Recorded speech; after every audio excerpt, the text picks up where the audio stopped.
Hola amigos y bienvenidos un día más al canal. En este vídeo os voy a enseñar páginas para descargar música sin copyright. La primera de ellas es SoundCloud. Esta es la que utilizo yo para la mayoría de mis vídeos. Es muy sencilla de utilizar, lo único que tenéis que buscar es no copyright y ahí os saldrán, como estáis viendo en la pantalla, diversos resultados: Free Music for Blogs, LMusic, son músicas sin copyright. Tenéis que leer muy bien porque algunas de ellas pone que no llevan copyright y a mí sí que me ha saltado el copyright en YouTube. Por eso hay que asegurarse. Ahora vamos a ver, para descargar esta música. El programa que yo utilizo es MediaHuman. Simplemente copio la URL y la pego. Es muy sencillito. Lo siguiente que quiero enseñaros son dos canales de YouTube.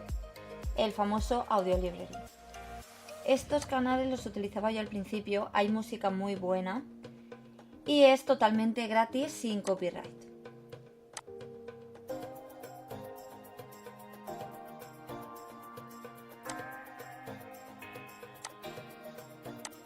El tercer canal que quiero enseñaros es No Copyright Songs.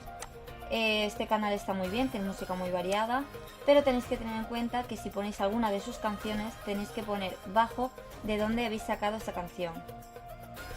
Y hasta aquí el vídeo, espero que os haya gustado. Si es así, dadle a like y hasta el próximo vídeo.